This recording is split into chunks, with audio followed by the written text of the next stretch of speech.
This is a special Walker Cup episode. The Back of the Range Golf Podcast will introduce you to the finest amateur golfers in the United States. Some have competed in major championships, others have won USGA titles, and many have been named All-Americans. The one thing they all have in common? They all want to be one of 10 men chosen to represent their country at the 47th Walker Cup matches at Royal Liverpool Golf Club.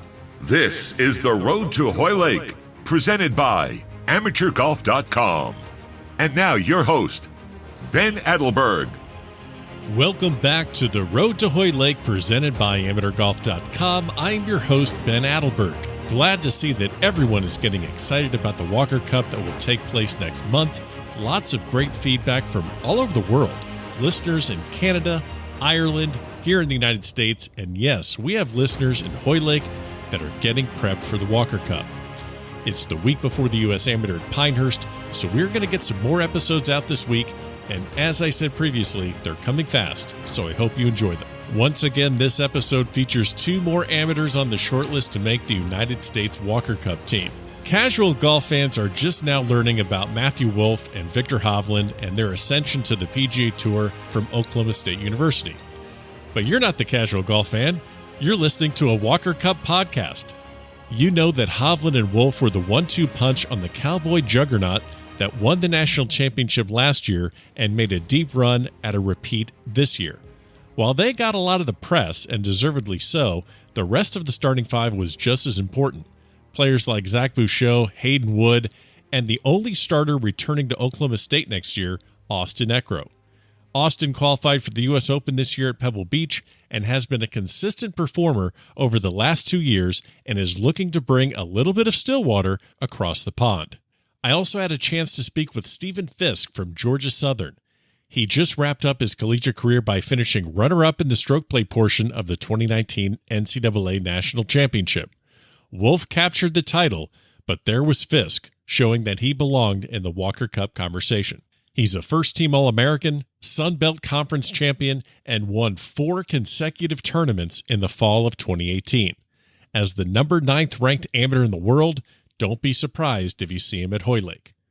You know the drill. Make sure you are subscribed in Apple Podcast and Spotify to get the latest episodes in this series, and make sure you're following the action on AmateurGolf.com for in-depth information during the upcoming weeks. All the social media links, Facebook, Twitter, Instagram, everything you need to know is at thebackoftherange.com. Before we get to our conversations with Austin and Stephen, let's welcome back Julie Williams, managing editor at AmateurGolf.com, to get some additional thoughts on these two American hopefuls. Julie, how are you? Thanks for having me. Absolutely. Well, we're doing this every week, doing this every episode, so to speak. And we just had this marathon event known as the Western Amateur. And we were kind of speaking of all these guys on the short list that are going to make a move and really kind of separate themselves from the pack. And then a mid-amateur goes ahead and wins it. So what happened at the Western? Well, not just a mid-amateur, but a Canadian mid-amateur. So that neither team doesn't help. Good. That doesn't help. What is Garrett Rank thinking? That doesn't help us at all, does it?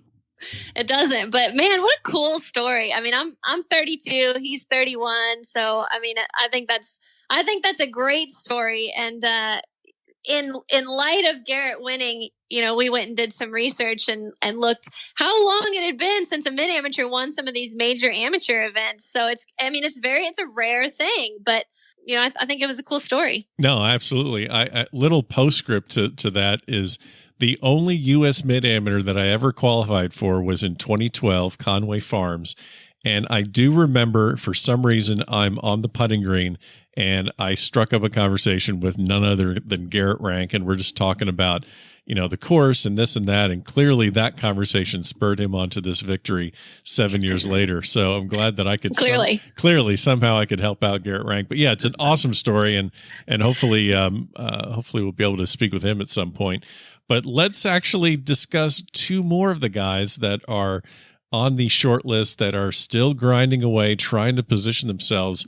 We're going to have Austin Eckroat and Stephen Fisk on this episode. So let's start off with maybe the more well-known of the two, just because basically, Austin's been at Oklahoma State national championship last year, right on the cusp this year. So tell me what you know about Austin Eckroat over the time you've been at AmateurGolf.com. Well, first of all, I think we are going to hear more about Austin Eckroat in the coming season because he is going to be the anchor of that Oklahoma State team that played so well this past season. Most of those guys have either graduated or turned professional. So I think we're going to hear a lot more from Eckroat. But I mean, he was the only guy not named Matthew Wolff or Viktor Hovland to win an individual title for Oklahoma State last year. Yeah. And I think he probably flew under the radar. We probably didn't even realize how talented a player he was because Wolff and Hovland got a lot of the headlines that were associated with Oklahoma State, but he was right behind them in terms of, scoring average. He was the third best scorer on that team. He was a U.S. Open qualifier.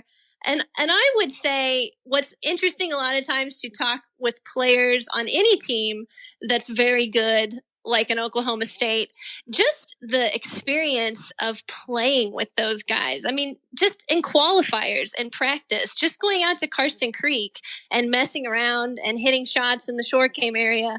I would say that Austin Eckroat's game grew a lot this year, just having access to those guys. And I think Alan Bratton, the Oklahoma State coach, is a guy who would really know how to leverage the experiences that Wolff and Hovland were bringing back. Every time they're playing in tour events or every time they're winning or they're going to a black tie dinner for the Ben Hogan Award, I'm sure he's bringing them back and, those guys are talking about it to the rest of the team. So I'll be interested to see how much better Austin Eckroat plays next year. But, somebody who's under the radar, definitely that guy. Well, the thing that I also like about Austin and speaking with him is he knows exactly, just like you said, he knows the attention that Wolff and Hovland have received. And I think after speaking with him, it really did drive him to accomplish a lot of things on his own. He was runner up. I think he lost the Oklahoma State Amateur this year in a playoff to actually an incoming freshman at Oklahoma State. He qualified for the U.S. Open, which Wolff didn't do. So he's actually doing a lot of things individually, but it sounds like he is just, I think he's kind of ready to kind of get out of their shadow, so to speak, and then lead that team, like you said. Yeah, it does make you wonder on what level did he feel that drive and that burn a little bit to, I want to be in those guys' shoes. Yeah. So that's great insight on Austin Eckroat, definitely one of the more well-known players on the short list, especially coming out of Oklahoma State. So let's actually get your thoughts on maybe one of the lesser-known players on the Walker Cup short list, Stephen Fisk out of Georgia Southern. Yeah, Stephen Fisk would definitely be an under-the-radar player who probably not a lot of people are familiar with. He did an excellent job with his leadership role at Georgia Southern this past year as a senior. That team got to the national championship as a team for the first time in a long time. I think that the players on that team kind of rallied around Stephen Fisk. Their coach, Carter Collins, the way he kind of explained that, he says, Stephen is the sheriff. The other guys are his deputies. And they all kind of buy into that. Okay. So I think Stephen's very honest about his game too. I talked to him in the fall. He was on this great winning streak, and we talked about where his game has progressed at Georgia Southern. He said, he wasn't afraid to admit he had a little bit of a temper when he was a junior golfer. He said he came in as a little bit of a hothead, and he's kind of learned how to manage that. I think he's probably learned how to channel that into just being very competitive. Because he is that way, but he's also a really smart golfer. He talks about course management. I think he talked with the other guys on the team about course management, and they figured out that was kind of a strength of his. I think Fisk is someone who you maybe don't know much about, even though he went on a 59 watch twice in his college career. He didn't get 59 either time, but he has a crazy ability to go low. That's for sure. For the layman that just looks at numbers and just looks at world amateur ranking points and doesn't know the player, doesn't know maybe their personal strengths or anything outside of just what scores they shoot. When I look at his ranking, and, he's the number 5th ranked American in the world amateur golf rankings, but a lot of his points are coming from college tournaments.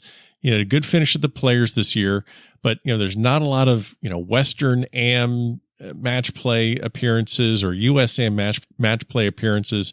A lot of his points are coming from the collegiate events that he played at Georgia Southern in the Sun Belt Conference, which truth be told, it's not a Pac-12. It's not a Big 12 where you find Oklahoma State.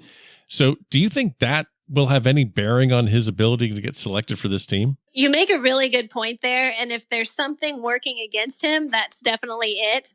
And I know, this is only one start and you got to look at, playing week in, week out. And you're right that he's in a smaller conference and he's, playing, not playing in loaded fields. But I thought that it spoke really well for him that he finished runner-up individually at the NCAA championship. So he beat every guy in that field but Matthew Wolff on a difficult golf course, on a long golf course. So I think that speaks well for him and maybe is a little bit of counter to that argument that, is he playing the best players every week? But, it's those are, I guess, the conversations that the International Team Selection Committee has to have. And those are hard conversations. We're going to see what the U.S. Amateur looks like next week. Obviously, this week is the U.S. Women's Amateur. I know you have a lot of great information on amateurgolf.com that I encourage every listener to go ahead and check out there. And we'll definitely catch up later in the week. And I appreciate you stopping by again, Julie. Yeah, thanks for having me. Thanks, Julie, for the insight. Look forward to speaking with you soon on the next episode on the Road to Hoylake. But let's get to our conversation now with Austin and Steven. Austin, welcome to the Back of the Range Golf Podcast. I appreciate the time. How are you? I'm doing great. Thanks for having me. Absolutely. So, the craziness of school is over. You're into the dog days of summer, so to speak, trying to keep yourself busy as you're getting ramped up for, a run at making the Walker Cup team, a run at the U.S. Amateur. So what do you do to keep yourself busy? What has the last maybe month or so been like since school ended for the summer? What have you been up to? Right. So right after school ended, or since nationals ended, we go after school for that. But I started at the U.S. Open. Didn't play too well, but it was a good experience. And then I took a little time off from tournaments. I was supposed to play in the North and South Am, but then I decided to take that one off. And then I've just been at home. I've played in the Transmit since then, but went to the lake for a little bit. That's kind of where I like to relax. But then been home getting ready for all that stuff as of the last few weeks. So pretty excited. Nice. And you have you have your state amateur coming up at your home course of Oak Tree. Yes. Yep. And so I guess I kind of wanted to ask you, just to kind of give listeners a background, that's kind of what we're doing to try to make sure everyone understands who is kind of, ramping up and putting themselves in the best position to make the Walker Cup team. You're really no stranger to USGA events. You're medalist in the 2017 U.S. Junior Amateur. But, right. I'm kind of curious. You grew up in Edmond, Oklahoma, which is about an hour from Stillwater. Were you just, bleeding orange from your early days of junior golf, or how did the recruitment process, or how did your decision-making process lead you to Oklahoma State? I actually grew up a diehard OSU fan. Yeah. Okay. I mean, my dad was a huge OSU fan. He's from Tennessee, Oklahoma, which is about 45 minutes from Stillwater as well. And, I've had season tickets to football games for my entire life. We tailgated at every game, and it just worked out really well for me that they're also very good at golf. So, Sure. Yeah, and then I was being recruited a little bit by Coach McGraw in middle school. I took a couple unofficial visits, and then Coach Patton took over, and then I ended up committing to him my freshman year of high school. Did it pretty early, but I didn't really think there was anywhere else I'd go. So it was a pretty easy decision for me, and best thing that I've done so far. So yeah, and you mentioned Coach Bratton. We had him on the podcast last season, and we've he's a tremendous gauge of talent, because you won the state championship as a freshman and as a senior, and then you kind of led your high school team to 3 state team champions. So he obviously kind of saw something pretty darn early, right. So I want to ask you a little bit about Oklahoma State. It's obviously been in everyone's it's captured everyone's attention, obviously, with the national championship last year, the great run you did this year. I'm kind of curious. I'm sure Coach Bratton, Coach Starr had really good idea that it's a very good chance that someone from Oklahoma State is going to find themselves on that Walker Cup team. The Walker Cup has, kind of a different format than just about anything else, where obviously we do have the singles matches, but it's the partners are all alternate shot playing foursomes. Right. Is that, foursomes every time. Yeah, is that something that was ever brought into practice sessions at Oklahoma State? No, not really. We did do some match play stuff, especially leading up to nationals or leading up to our Big 12 match play event. Yeah. And we'll do some match play stuff. And no, never really do the alternate shot. I mean, it's different. I did it at the Palmer Cup this year. That's even harder with the way that the format is for that, because you're playing, I was the first round paired with a girl named Malia, so we were, golf we play a completely different game, girls and guys, and I was afraid, like, if she got a little upset, I don't know what to say to her, like, I don't know if I should say something, like, if I was playing with Matt, or one of my buddies, and I could easily, push him or something like that and say, pull it together or whatever, I wouldn't have any issue doing that, but playing with a girl I don't know, that was odd. Yeah, because you don't know if you don't want to say the wrong thing or just, I don't want to say the wrong thing. Yeah, I don't. So there've been several Cowboys that have been on this Walker Cup team, whether it's Jordan Niebrugge or Uline or Fowler or Hoffman. They've all been there, and the pedigree at Stillwater is undeniable. Everyone knows the names Mahan and Bob Tway and Charles Howell III. I'm just curious. I know you've been able to pick their brains and gain knowledge for maybe when the day comes that you want to turn professional. But have they shared any stories with you about the Walker Cup? Not necessarily from those guys, but Jonathan Moore played at Oklahoma State. Was on the 2006 National Championship. He played on the Walker Cup, and there's a poster of him in our locker room. That's him, like, celebrating pretty expressively he made the winning putt or whatever for the Walker Cup that year. I don't remember what year that was, but he was on the team with a couple teammates as well. So, he's shared some experiences with that and how much fun it was, and so not really so much from the other guys, but I see Jonathan Moore every day, and so yeah, he's talked about it quite a bit. Everybody looks at, on a resume builder, a Walker Cupper. It's got a ring to it, kind of. Oh, absolutely. That's it. Yeah. So for the last 2 years, Oklahoma State, I would say that more so than any other college program in the country, and perhaps even in history, maybe for the last 2 years, especially winning the national championship in 2018. And then you make the deep run this year, and then you're on the Golf Channel show Driven, produced by Ricky Fowler. You come in as a freshman and win a national championship. Do you remember maybe when the enormity of playing for Oklahoma State might have first hit you, looking back at just first getting on campus saying, okay, I'm here now? And what was maybe your first taste of, okay, this is maybe a little bit bigger than I thought it was going to be?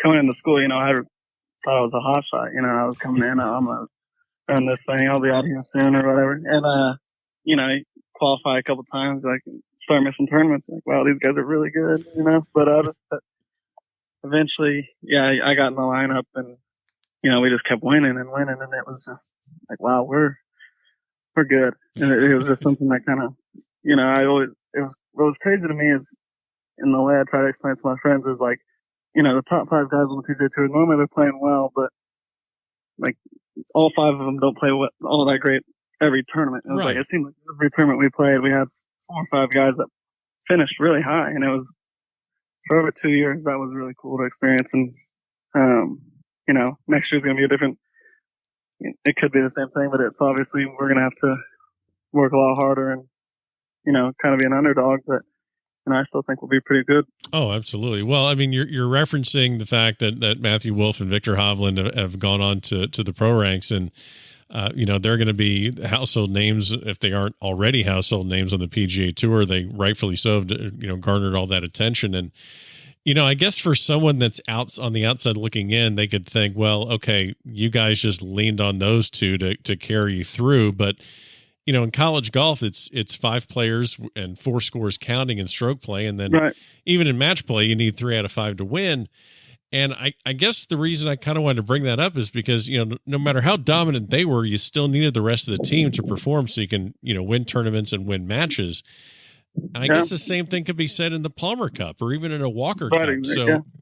So I guess what are some of the things that you learned being on this team for the last 2 years at Oklahoma State that you perhaps brought to the Palmer Cup and could bring to the Walker Cup team?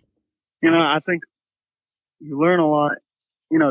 College golf is different. Every event you're playing a stroke play event, and you always want your teammates to play well, but you're kind of wanting to beat them the whole time. And, you don't really learn the real, like, kind of what you would experience in a Palmer Cup or a Walker Cup, where you're like truly like you see them having a 20-footer and you're like you're like begging for it to go in, Right. kind of that mindset that you have until you get to those match play events where you're, I mean, I remember watching the last couple holes of the match against Texas or this year or the year before, whenever you just you could watch a buddy and you were actually nervous for them, and you get that way in stroke play events too, but, you want to be playing the best, you want to be winning the tournaments, so I guess that's something that you can bring to the Walker Cup, being in a situation where, like, I've experienced feeling nerves for other players, and really wanting them to do well. And that's something that you have to have for a Walker Cup or a Palmer Cup. So Walker Cup, so you were not invited to the practice session in December, and it's really interesting. I've looked at the people that were invited. I looked at people that weren't invited, and it's crazy how things jump up. And as far as like, world amateur ranking points, right now you're 25th in the world. You're 11 on the, for the U.S. List, so to speak. And I think your world amateur ranking for the first week of 2019 was around 65. So things just fluctuate just up and down. So you weren't at that session in South Florida in December, but, Wolff was there. Did you get maybe any feedback from what he experienced? And, how did the fact that you weren't there, or someone that was there, a fellow teammate, how did that kind of maybe get you into gear for this 6-month push to make the team? Yeah, I mean, it was obviously disappointing, but I wasn't, I had no reason to be there at that time. I was playing poorly, and, but I got to talk to Matt about it. He said it was a lot of fun, and told me about the captain, and he really liked him, and, he was telling me, he kind of told me that I should, and something I really need to work for, so. I wanted to ask, it's not going to be the first time that, you've represented the U.S. You did Junior World Cup. You obviously did Palmer Cup, like we mentioned. And gosh, you've played a U.S. Am, a U.S. Junior, a U.S. Open, plenty of opportunities for first tee jitters, but representing your country, can you share a story maybe of first tee jitters at either Palmer or the Junior World Cup? Yeah, the Junior World Cup, I was actually teammates with Matt at that. And whenever we got out there, that was a whole new experience. And Sure. Playing there, especially overseas, like it will be for the Walker Cup, it's exciting. It's something that you don't really get to do very often. It's something that everybody wants to do. And yes, being on the first tee in Japan, I remember I was just like, our coaches kind of explained it to us, how much it means to play in front of your country, or for your country, and getting to do it somewhere else, I was so nervous, and I enjoyed it. And team played really, really well. We broke the record over there, I think, 36 under or whatever. And, it's just something that's really cool. Something that I really would look forward to doing. Nice. It was pretty exciting. Your family's got to be tremendously proud of all of your accomplishments, both on and off the golf course, All-American and national championship, and then qualifying for this year's Open at Pebble Beach. But can you maybe think or pinpoint maybe one person in your family that would maybe be a little bit more emotional than others if you had another opportunity to go to Hoylake and make that team? Oh, my entire family. Yeah, it's my dad used to, because I'm really level-headed, I get nothing but really on the golf course, I don't get upset or whatever. And my dad would be caddying for me, and, he used to be a little intense. It's like, you don't care. But it was, my family they love it.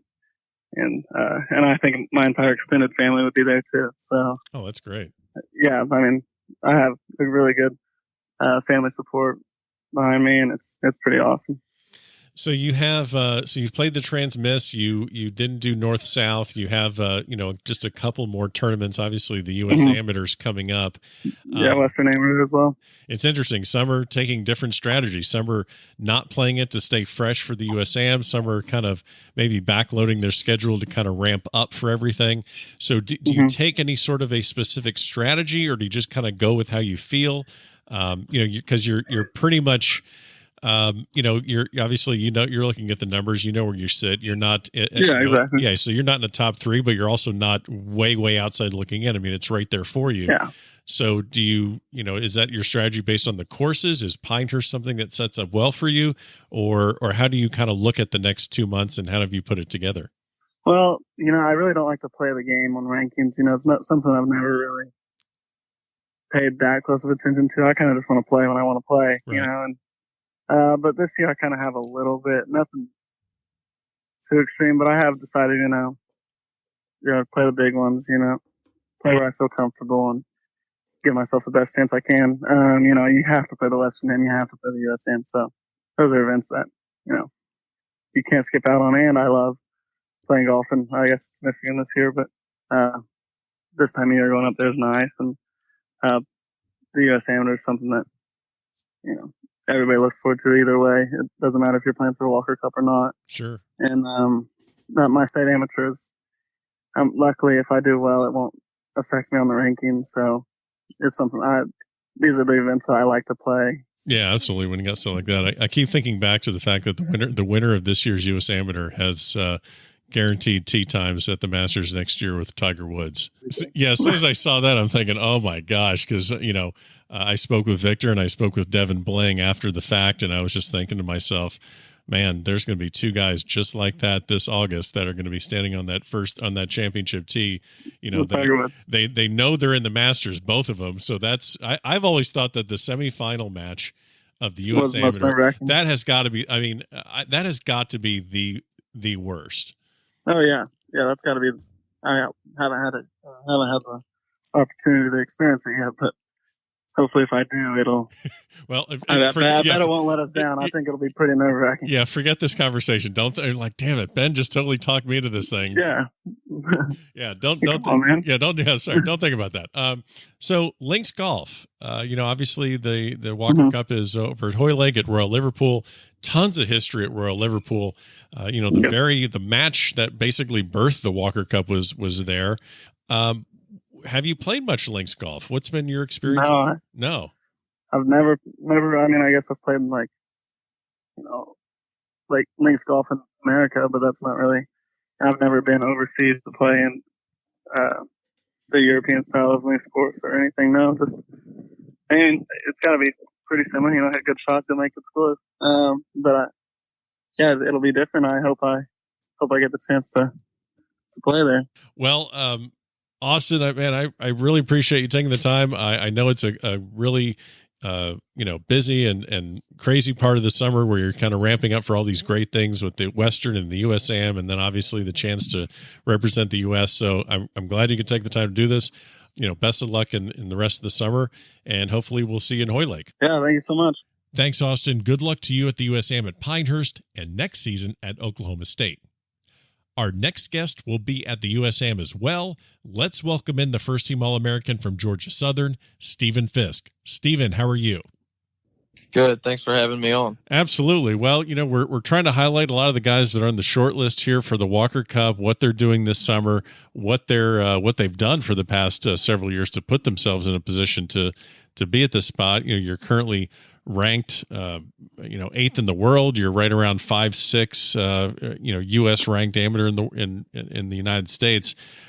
Tell me a little bit about the last couple of weeks. What tournaments you've been playing in?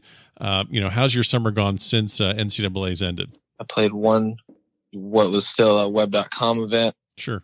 About 3 weeks after NCAA's, and then I played the Players Am last week. So it's been pretty light for me, just trying to backload the schedule a little bit with Western coming up and USAM after that. So I was trying and stay pretty fresh for the end of the summer and hopefully make Walker Cup, and that'd be pretty cool. So I'd like to kind of be rolling into that. Yeah. So basically what you're saying is you're fortunate enough to have that world amateur ranking that you don't feel like you're probably chasing as much as maybe some of the other guys, so you can kind of be a little bit more strategic and keep yourself fresh. Is that basically what your goal's been? A little bit, yeah. I had some wrist issues in the spring semester, so I was trying to give myself a little bit of time off after NCAAs just to rest and try and take it as easy as possible. And thankfully, when I played well at NCAAs, it kind of took me from maybe outside looking in to hopefully on the radar for making the squad. But honestly, I think the schedule would have been about the same either way, just from a health standpoint. Sure. You so you grew up in Stockbridge, Georgia, and I love the stories of how people get into the game. It's something it's pretty consistent. First question I ask anyone that comes on the podcast, and we get all sorts of stories. Someone grew up playing baseball and someone just threw a club in their hands and all of a sudden they fell in love with it. People that grow up at a country club or get involved with a junior golf program. How did you get into the game of golf? Yeah, so when I was 4 or 5 years old, my parents built and co-owned a driving range and par 3 course. So I'd spend all my time down there just practicing and, playing the par 3 pretty much all day long, especially in the summers. And I actually didn't really go to, I guess, what you would call a standard course, 18-hole par 72. Until I was about 14. I didn't really go out to one of those until I was about 14 on a regular basis. When I hear that, like, your parents co-owned and built this, now were your parents PGA professionals? Like, how did they decide to do something like this? No, mom doesn't really play at all, and dad doesn't play much anymore, but he played a little bit back then, and he just, for some reason, thought that there wasn't really anything like that around our area. It was actually a farm before the course was built on it.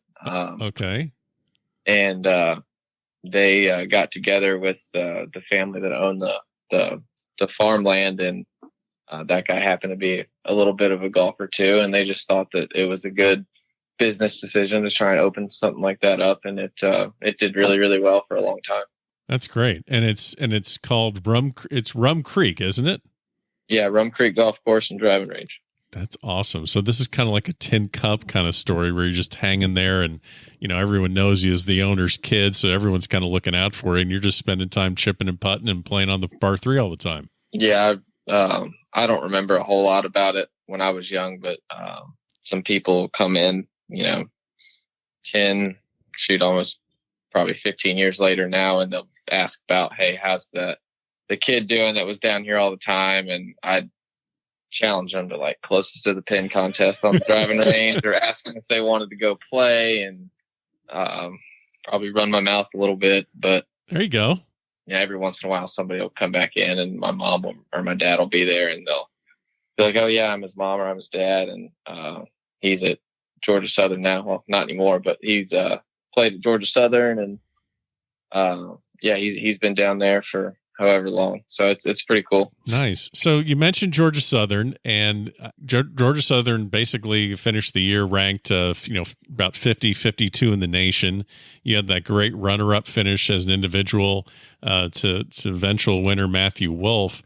You had a great junior career, and I just want to know, like, you're surrounded there by Augusta and University of Georgia, Georgia Tech, maybe some bigger named schools that people, if they're just kind of on the fringes of college golf, they recognize those names, maybe not recognize Georgia Southern. How did you ultimately decide on going to Georgia Southern? Honestly, Georgia Southern was just a really good fit for me. Coming out of high school, I had a really, really great relationship in the recruiting process with my coach, Carter Collins. But I didn't have the greatest junior career. I didn't have a ton of options for where I wanted to go. But even with all that happening, after I visited Georgia Southern, I can confidently say that I think I would have ended up there or down here anyways. Okay. No matter what type of offers I had or anything else, it really, really felt like home. And we have an unbelievable practice facility and access to anything we possibly want access to. And then that relationship that I built with him was pretty good. So it worked out great. So I'm not going to ask you about the facilities because I know that they're fantastic from what I've seen and read about them. But tell me a little bit about the culture at Georgia Southern. If you're not on the golf course and you just have a free weekend, and obviously your studies have been taken care of. You've graduated. You've spent your time there. But what's some of the things that you like to do on campus? What's the culture like at Georgia Southern that maybe someone that's not really heard a lot about the university would be a little bit surprised to hear?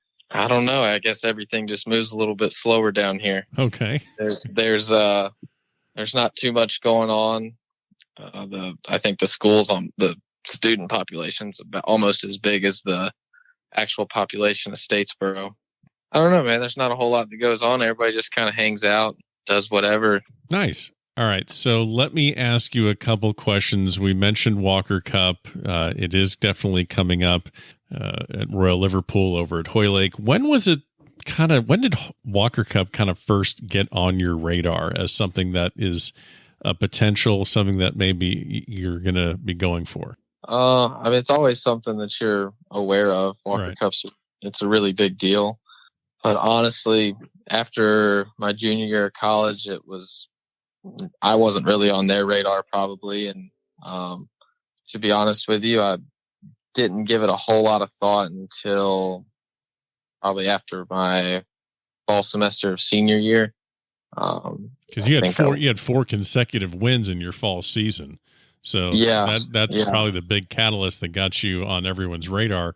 And I know that they had the practice squad. They invited a practice squad to South Florida last December, and you weren't there for that. But I'm kind of bringing that up because it just kind of highlights how things change so quickly. You have players that turn pro early. You have players that maybe were at that session that have fallen a little bit down the world rankings, and then you vault up. When that was announced and you weren't on it, did that register with you at all, or did? Yeah, it was definitely something that I thought I might be a part of. I was kind of one of the bubble guys. Okay. If you go back and look at the rankings. Yeah. But I don't know. Yeah, there are definitely some guys that went to the practice squad that decided to leave school early and turn pro, which, I mean, that helped me move up the list a little bit.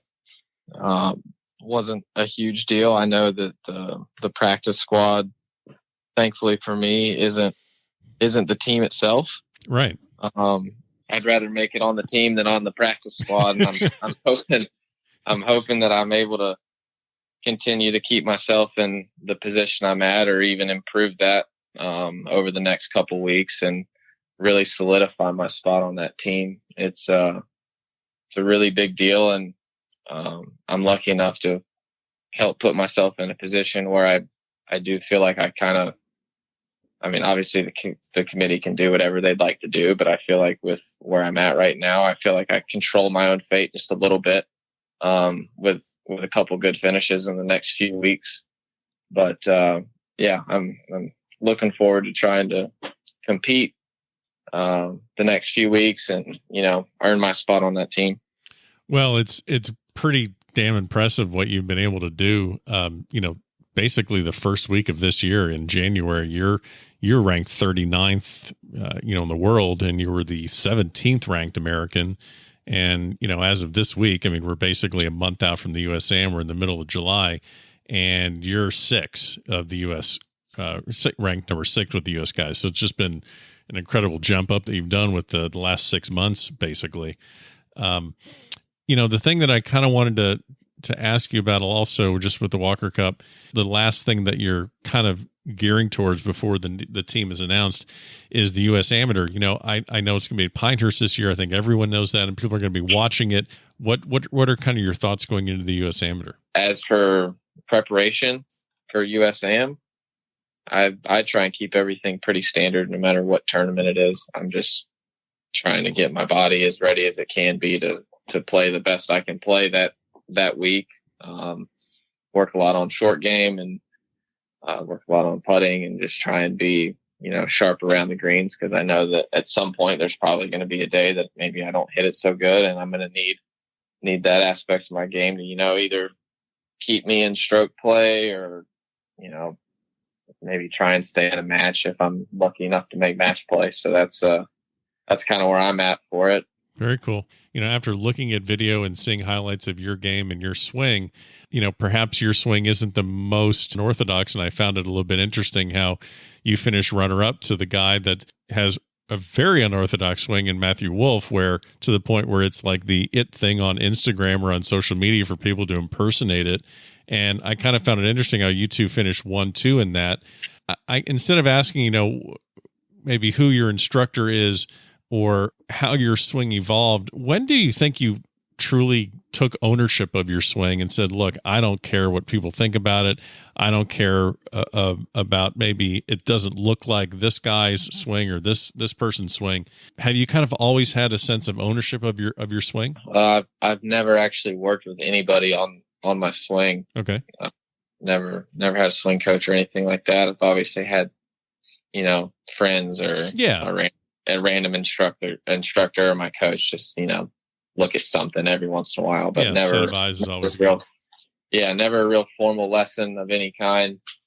And honestly, like we talked about earlier, I grew up on the par 3 course in the driving range. Yeah. Until I was 14. I mean, I'd go play tournaments other places, but that was where I practiced. I just beat balls all day and just do what felt natural. And to be honest with you, I didn't even know that my swing was messed up until I was probably well, no, wait a minute. 14. I didn't say your swing was messed up. I just said, no, I don't think your swing is messed up at all. It looks messed up, but I didn't even know. I mean, I didn't know what a weak grip was or a strong grip was, and until I was, I don't know, I had to have been in high school, and somebody asked me why I had such a weak grip, and I'm like, what are you talking about? You're like, I'm grabbing the club hard. It's not falling out of my hands. I don't know what you're talking about. Yeah, none of that really.